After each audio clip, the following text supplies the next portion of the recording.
Hello and welcome to Tête à Tête here on France 24. Our guest this week is Robert Kyagulanyi. He's better known as Bobi Wine, a star singer turned politician from Uganda.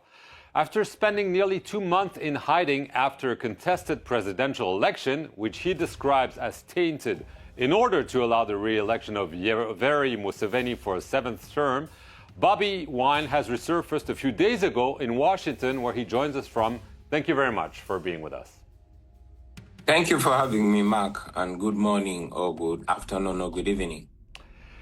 On July 15th, this presidential election took place. After that, you vanished. Can you tell us exactly what happened since?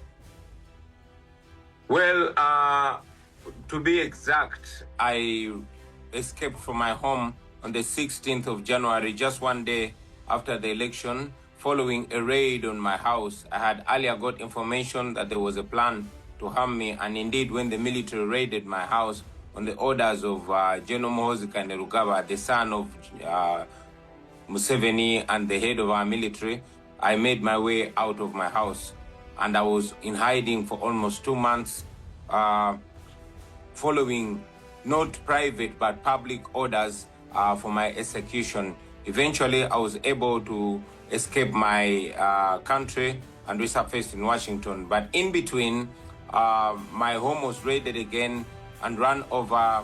My wife was assaulted and my family members. My wife ended up in hospital, and the military has been occupying my home since then. But you were able to escape from them for weeks, even nearly 2 months. This shows that maybe you were helped by some official, and maybe some in the regime are not totally in agreement with the order to go after you.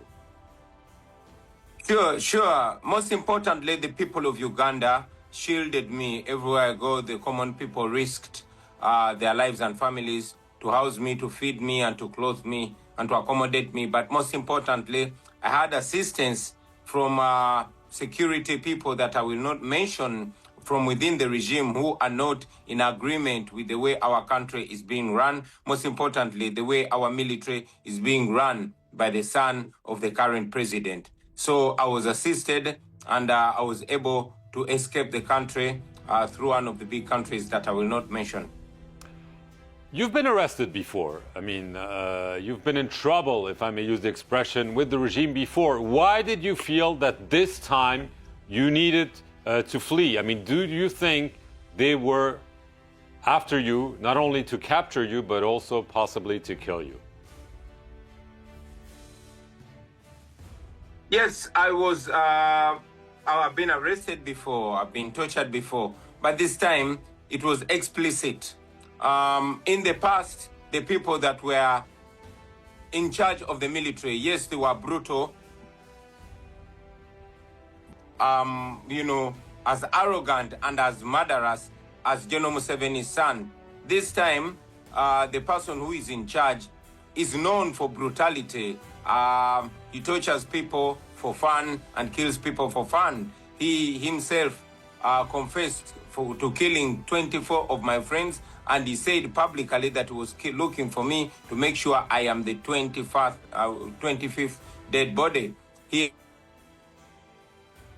has threatened to kill before, and he has done it. He has threatened to capture our people, and he has done it. He threatened to raid my house, and he did it. Beat up my wife, and she ended up in hospital. So when he threatened to kill me, I knew that my death was imminent. And indeed, there were very many roadblocks mounted all over the country looking for me. There were many raids on the officials of my party, the members of parliament, and even my personal assistant. His house was raided, and his wife was abducted. Up to now, the wife of Sheriff Naja, my personal assistant, is missing. She was picked up from the military, from the house by the military, and this was on camera. And up to now, she has not been seen again. General Muhoozi Kainerugaba, who you've mentioned repeatedly on social media, he accused you actually of fleeing to the United States already back in January, and that you're actually spending your time having a good time in the United States. What is your response to those allegations? Well, I hope that the words of Muhoozi Kainerugaba, who is the head of our military, show the image of what our military is like. First of all, I'm confident to communicate that the military is not as professional as it's supposed to be.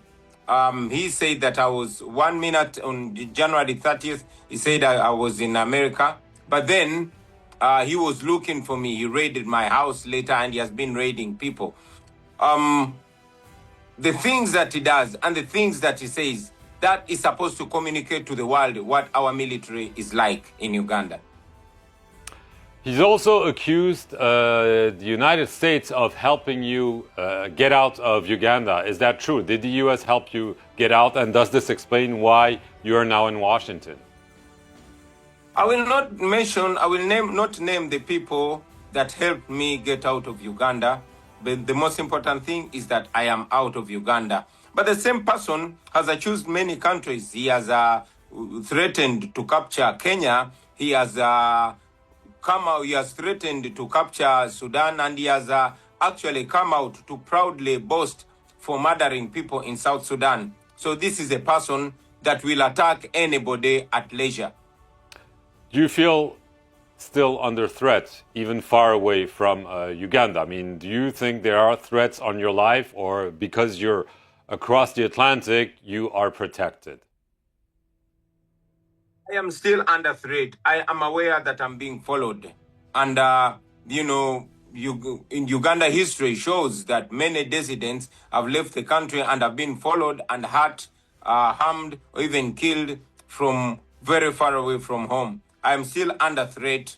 However, at least I know that I can communicate in the tentative. I can be able to speak to the world. Right. What are you waiting for? There is also talk that U.S. Ambassador to Uganda, William Popp, is brokering an agreement with President Museveni that would allow your safe return and your party, the National Unity Platform, to be recognized as a legitimate political party. Are there such talks underway to help you get back and help your party re-become a normal political party?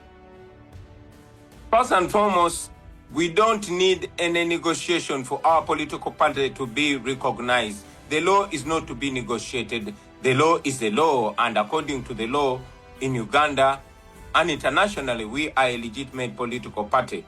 We have never been disagreeable to dialogue. We are for dialogue, but we don't believe in transactional dialogue. We believe in constructive and principled dialogue. First and foremost, I am not going to negotiate my freedom. My freedom must be guaranteed. But do you think that there are conditions under which you could go back to Uganda despite the antagonism you mentioned with the regime and especially the son of the president? Absolutely. I intend to go back to my country. My fight is in Uganda. My work is in Uganda. And my citizenship is in Uganda. I'm a Ugandan, and I have to go back to my country. However, I am supposed to be in Uganda as a free citizen, not as a person who must beg for my freedom. Are you calling for sanctions against the regime by the United States, by Europe, or given that there have been strong backers of Museveni in the past, you don't think that's realistic at all?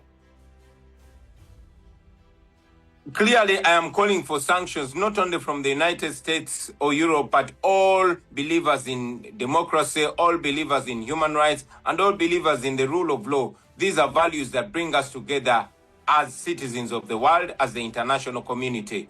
For democracies to be seen to work or cooperate with non-dictatorship, that is an embarrassment, that is an indictment to their legitimacy. So we are calling for sanctions against those that violate human rights, most importantly Museveni, his son, and all the officials that subvert democracy and the rule of law and abuse rights.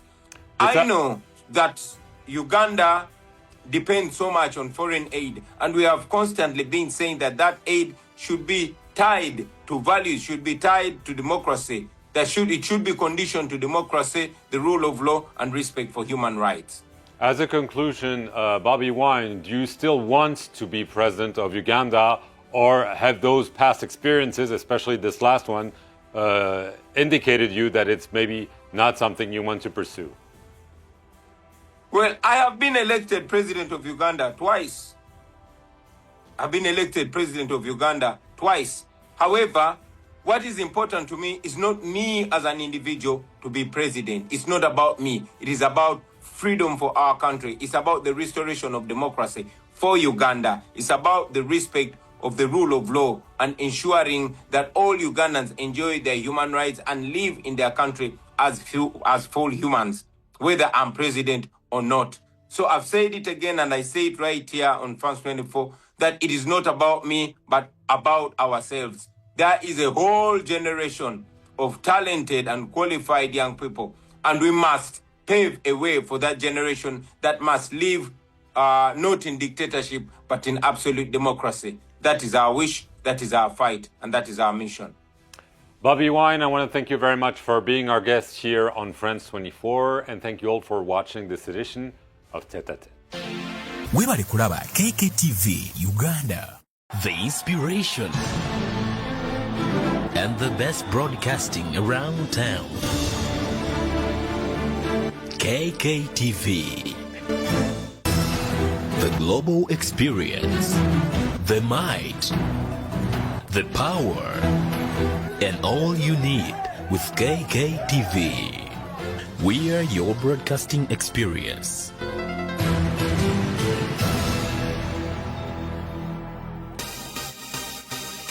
Thank you for subscribing to KKTV. Museveni era nga bwe yakyogedde yayogera n'abantu abalala neffe tetulina kye twogera naye kuba aliwo mu bumenyi bw'amateeka. Ekyokubiri, tetwetaaga kwogera naye kuba obuyinza si bubwe, obuyinza bwa bannayuganda. So tetwetaaga kwogera na Mwai Museveni. Ye okwogera n'abantu tayogera ku ngeri ggwanga gye likyuka, naye abeera ayagala kwogera naawe kubuuza oyagala ssente meka. Ffe tetugulirirwa. Bakikola okulabisa okulaga nti tolina kyoli. You are watching KKTV. Kikulaga nti eno gavumenti ya Museveni eriwo mu bumenyi bw'amateeka, tegondera amateeka, tegoberera amateeka, yo ekola byeyagala. Omuntu omu yasalawo, bwasalawo nti kati beera mulamu ng'obeera mulamu, bwasalawo nti kati beera mufu ng'obeera mufu. Mr. Update Kanumbe, oba bankuba bankube, oba banzita banzite, oba kyekigwawo kigwewo. You are watching KKTV.